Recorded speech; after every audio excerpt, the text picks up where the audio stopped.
नमस्कार, कैसे हैं आप सभी? दुआ और उम्मीद दोनों है कि आप सभी बहुत अच्छे होंगे। तो बहुत-बहुत स्वागत है आपका। वेलकम, खुशामदीद to my channel are a only love. तो है ज़िंदगी मेरी का ये 27वां भाग आप तक पहुंच रहा है, जिसे लिखा है श्री जी ने। तो पिछले पार्ट में क्या हुआ था, क्या नहीं, ये आप सबको पता है। अगर नहीं है तो जाकर सुनाइए जल्दी से। तब तक हम हल्के से आगे बढ़ जाते हैं। भावना अभियांशी को धक्का देकर वहाँ से चली गई थी। अभियांशी अभियांशी को बड़ा प्यार आया था भावना की इस हरकत पर और उसके लब मुस्कुरा दिए थे। भावना रूम से निकलकर नीचे मीशा की मम्मी और दादी के पास पहुंच गई थी, जो वहीं अभी भी बैठे हुए थे। अपने कदमों को आगे करते हुए भावना ने उनसे कहा, आंटी मैं अब जा रही हूँ। ये कहते हुए भावना ने अपना बैग अपने कंधे पर चढ़ा लिया था। हाँ हाँ ठीक है, जाओ, लेकिन हाँ आते रहना, ठीक है, मीशा की मम्मी ने कहा। और फट से भावना ने दादी के पैर छुए और मीशा की मम्मी के भी पैर छुए और वो यहाँ से निकल गई।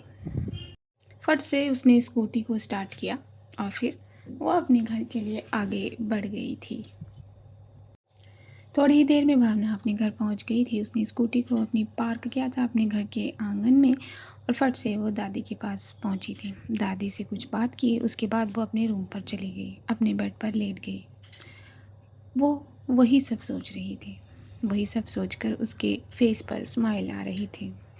भावना अपने मन में मुस्कुरा रही थी, वही पल सोचकर जब वो अभियांशी के पास उसके कमरे में गई थी। यही सब सोचकर उसके दिल ने उसे स्माइल पास की थी, तभी उसका फ़ोन बज पड़ा था और वो इन सब ख्यालों से बाहर आ गई थी। भावना ने फ़ोन उठाकर अपने कान पर लगाया था। हेलो। हाँ हेलो, क्या तू मुझे बिना बताए चली गई? वो मीशा थी। मैंने मम्मी से पूछा तो मम्मी ने बताया कि भावना तो चली गई है। क्या हो गया फिर? मुझे याद नहीं रहा ना मीशू। भावना की बात सुनकर मीशा ने कहा, हाँ हाँ, अब तुझे याद रहेगा भी कैसे, है ना? तू दी के पास जो थी। चुप रहना, तू एक भी मौका नहीं छोड़ती ना मुझे छेड़ने का। चल फ़ोन रख। ये कहकर भावना ने फ़ोन कट कर दिया। फिर वो अपने कमरे से बाहर गई और जाकर बाहर कुछ काम करने लगी थी। ऐसे ही वक्त आगे गया था और शाम धीरे धीरे गहराने लगी थी। अभियांशी अपने कमरे में बैठकर अपने लैपटॉप में कुछ काम कर रही थी। तभी उसने घड़ी देखी और टाइम देखा, 7 बज आए थे। अभियांशी ने अपना लैपटॉप बंद किया और बेड के साइड पर रख दिया। कार की कीज़ ली और रूम से निकलकर वो बाहर आ गई। कार उसने स्टार्ट की और वो कहीं निकल गई। भावना किचन में रात का खाना बना रही थी और कुछ देर बाद वो खाना रेडी कर चुकी थी और डाइनिंग टेबल पर भी लगा चुकी थी। वो दादी को गई थी बुलाने के लिए, मगर दादी जो है वो गीता पाठ कर रही थी, तो इसलिए भावना चुपचाप वहीं उनके पास बैठ गई थी। थोड़ी ही देर में, लगभग 10-15 मिनट में दादी अपने इस पाठ को पूरा कर लेती हैं। वो भगवत गीता को बंद करके अपने माथे पर लगा के उसे वहीं रखती हैं अपनी छोटी सी मंदिर में। उसके बाद वो भावना को देखती हैं। अरे तू तू यहाँ कब आई? कुछ काम था? दादी ने एक शालीन मुस्कान के साथ पूछा था। क्या दादी, मैं आपके रूम में आ भी नहीं सकती क्या? जब काम होगा तभी आऊँगी। एक प्यारा सा मुँह बनाया था भावना ने। अरे नहीं नहीं, ऐसा किसने कहा है? हाँ, तो फिर आप क्यों कहती हैं ऐसा? बार बार कुछ ना कुछ आप बोलती रहती हैं। अच्छा ठीक है बाबा, ठीक है। नहीं बोलूँगी मैं तुझे ऐसा। फिर दादी भावना से पूछती हैं, तेरा कॉलेज का एग्ज़ाम कब तक चलेगा? अभी ख़त्म नहीं हुआ? नहीं दादी, बस 2 एग्ज़ाम बाकी हैं बस, उसके बाद ख़त्म, और वो भी 2 दिन में ही। अच्छा अच्छा ठीक है। अच्छा ना दादी, मैं यहाँ आपको खाना खाने के लिए बुलाने आई थी। मुझे बहुत तेज़ भूख लगी है, चलो ना। अच्छा अच्छा ठीक है चल। भावना और उसकी दादी निकल के डाइनिंग टेबल पर आ जाते हैं।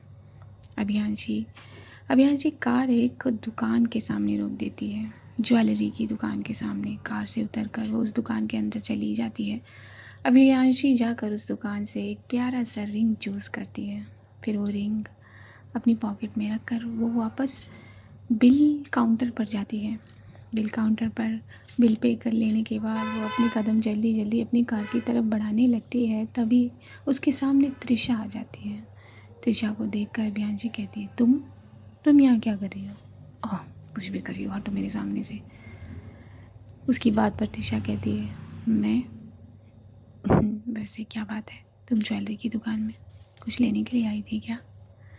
तुमसे मतलब मैं कुछ लेने आऊँ या बेचने? हटो मेरे सामने से। हाँ हाँ, मतलब है ना, मुझे से तो मतलब है। त्रिशा ने उसका रास्ता रोकते हुए कहा और अपनी बात को आगे किया। मुझसे मतलब नहीं होगा तो किससे होगा? मैं प्यार करती हूँ तुमसे, तुम सिर्फ मेरी हो, मेरी, और अगर मेरी नहीं हो सकती तो मैं किसी और को तुम्हें होने नहीं दूंगी। ये कह के त्रिशा अभियांशी के फेस को अपने हाथों में पकड़ लेती है और बहुत प्यार से देखते हुए कहती है, मैं तुमसे बहुत प्यार करती हूँ। जब मैंने तुम्हें पहली बार देखा था तभी से तुम मुझे पसंद करने लगी हूँ मैं तुम्हें, हर एक चीज़ को। पता नहीं क्यों, जब तुम पहली बार घर आई थी। इतना ही कहती है त्रिशा कि उसकी बात सुनकर अभियांशी उसके हाथों को अपने फेस से हटा देती है और कंफ्यूज होकर उसे देखती है। क्या बोले जा रही हो? मैं तुम्हारे घर कब आई हूँ? क्या बकवास है। देखो, मुझे तुम में कोई भी इंटरेस्ट नहीं है, तुम्हारी इस बकवास सुनने में भी बिल्कुल नहीं, तो प्लीज़ हटो। अभियांशी त्रिशा को साइड करके आगे जाने लगती है। तभी त्रिशा पीछे से अभियांशी को हक कर लेती है और कहती है, मेरा प्यार हो तुम मेरे प्यार को इस तरह ठुकरा नहीं सकती। मैं तुमसे सच में बहुत प्यार करती हूँ, बहुत। अब त्रिशा ने अभियांशी को पीछे से हक कर लिया है और वो अपनी बात कह रही है। इस दौरान कुछ पल बीते हैं। उन्हीं पल में कोई चुपके से इन दोनों की पिक्चर निकाल लेता है। त्रिशा की बात सुनकर अभियांशी के कान गर्म हो जाते हैं और वो गुस्सा हो जाती है और उसके दोनों हाथों को अपनी कमर से निकाल देती है।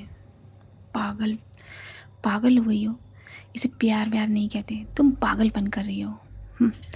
मैं तुम्हें प्यार नहीं करती, समझी? तो कान खोल कर सुन लो, ये सब जो तुम कर रही हो इस पर मुझ पर इसका कोई असर नहीं पड़ेगा। अच्छे से समझा लो अपने आप को और मुझसे दूर रहो। तुम्हें मैं एक बार बता चुकी हूँ ना, तुम्हें बार बार यही सुनने के का शौक़ है कि मुझे तुम में कोई इंटरेस्ट नहीं है। मेरा पीछा छोड़ दो, समझी? तुम्हारे लिए अच्छा होगा। ये कहकर अभियांशी जाने लगती है। और हाँ, मैं किसी और से प्यार करती हूँ। जाते जाते अभियांशी अपनी बात कह देती है और इस बात को सुनकर त्रिशा के ज़रा कान गर्म होते हैं। उसे गुस्से का एहसास होता है। कौन है वो जो जिससे तुम प्यार करती हो? कौन है? मुझसे ज़्यादा खूबसूरत है क्या? कौन है वो? क्या करती है? दिखती कैसी है? ये सारी बातें बताना मैं तुम्हें ज़रूरी नहीं समझती, समझी तुम? हटो मेरे सामने से। अभियांशी ने ये कहा और उसे एक धक्का सा दिया और जाकर वो अपनी कार में बैठ गई। कार को स्टार्ट करके वो वहाँ से निकल गई। इधर त्रिशा अभियांशी को जाता हुआ देखकर कुढ़ रही थी, लेकिन उसके फेस पर एक तीखी स्माइल थी। तीखी स्माइल को लेते हुए उसने कहा, जैसे तुम मुझे अपने प्यार के लिए तरसा रही हो ना अभियांशी, एक दिन तुम भी अपने प्यार के लिए तरसोगी। ये बोल के त्रिशा भी वहाँ से निकल जाती है। इधर भावना और दादी का खाना पूरा हो गया है। हर बार की तरह दादी को उसके कमरे में छोड़कर भावना अपने रूम में चली गई थी। थोड़ी देर उसने पढ़ाई की थी, फिर बेड पर वो लेट गई थी। जैसे ही वो बेड पर लेटी, उसे फिर से वो सारे मोमेंट याद आए जब वो मीशा के घर गई। मीशा के घर जाने के बाद वो अभियांशी के रूम में गई। वो सारी बातें उसके माइंड ने ज़रा उसे दोबारा कैप्चर करा दी और वो सीन दोबारा चला उसकी नज़रों के सामने। उसके लब मुस्कुरा दिए, उसके दिल को सुकून मिला और यही सोचते सोचते उसे न जाने कब नींद आ गई, उसे पता नहीं चला। अभियांशी वो अपने घर पहुंच चुकी थी। घर पहुंचकर उसने वो रिंग निकाल कर अपनी नज़रों के सामने की थी और उसके लब मुस्कुरा दिए थे। मुस्काए मुस्काए उसके लबों ने ज़रा लफ्ज़ पकड़े थे, पता नहीं ये रिंग तुम्हें पसंद आएगी या नहीं। और मैं भी कितनी पागल हूँ, मुझे एक ही रिंग क्यों लेनी थी? मुझे 3-4 रिंग्स ले लेने चाहिए थे। अगर एक पसंद नहीं आती तो दूसरी पहना देती, दूसरी नहीं तो तीसरी, और तीसरी नहीं तो चौथी रिंग मुझे ले लेना चाहिए था। बहुत सारे रिंग्स। अभियांशी खुद से बात कर रही थी, तभी उसकी नज़र घड़ी पर पड़ी थी। ऑलमोस्ट 11 बज चुके थे और अभियांशी उस रिंग को एक छोटे से बॉक्स में जो पहले से ही थी उसे बंद किया था और फिर अपनी पॉकेट में रख लिया था, अपने फ़ोन को दूसरी पॉकेट में, और अपनी कार के कीज़ को उठाते हुए वो घर से बाहर निकल चुकी थी। कार को ड्राइव करते हुए वो अपनी डेस्टिनेशन की तरफ बढ़ गई थी। तो आज का भाग मुझे इतना ही भेजा गया है।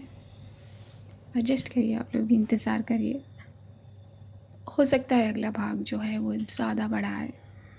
मे बी बिज़ी हैं वो, या फिर उनकी तबीयत ठीक नहीं, इसलिए ये भाग इतना छोटा है। आप लोगों को किस तरह लग रही है ये कहानी, ये आप कमेंट करना ना भूलिए, कमेंट कर दीजिए ताकि वो पढ़ लें, अपना सजेशन दे दीजिए ताकि वो पढ़ लें। बाकी मेरे ख़्याल से उनकी तबीयत थोड़ी सी ठीक नहीं है इसलिए। और बस अपना ख़्याल रखिए, अपने पेरेंट्स का ख़्याल रखिए, दुआएं करते रहिए। सामने वाले के पेरेंट्स के लिए दुआ करिए, सभी के पेरेंट्स के लिए दुआ करिए, नीडी चिल्ड्रंस के लिए दुआ करिए, और इंसानियत के लिए दुआ करिए हर उस प्रेग्नेंट लेडी के लिए जो अपने अंदर एक नन्ही जान को समाये हुए है। दुआ करते रहिए, मुस्कुराते रहिए। और हाँ, समझ गए आप लोग। मैं लूँगी आप सभी से इजाज़त। नमस्कार।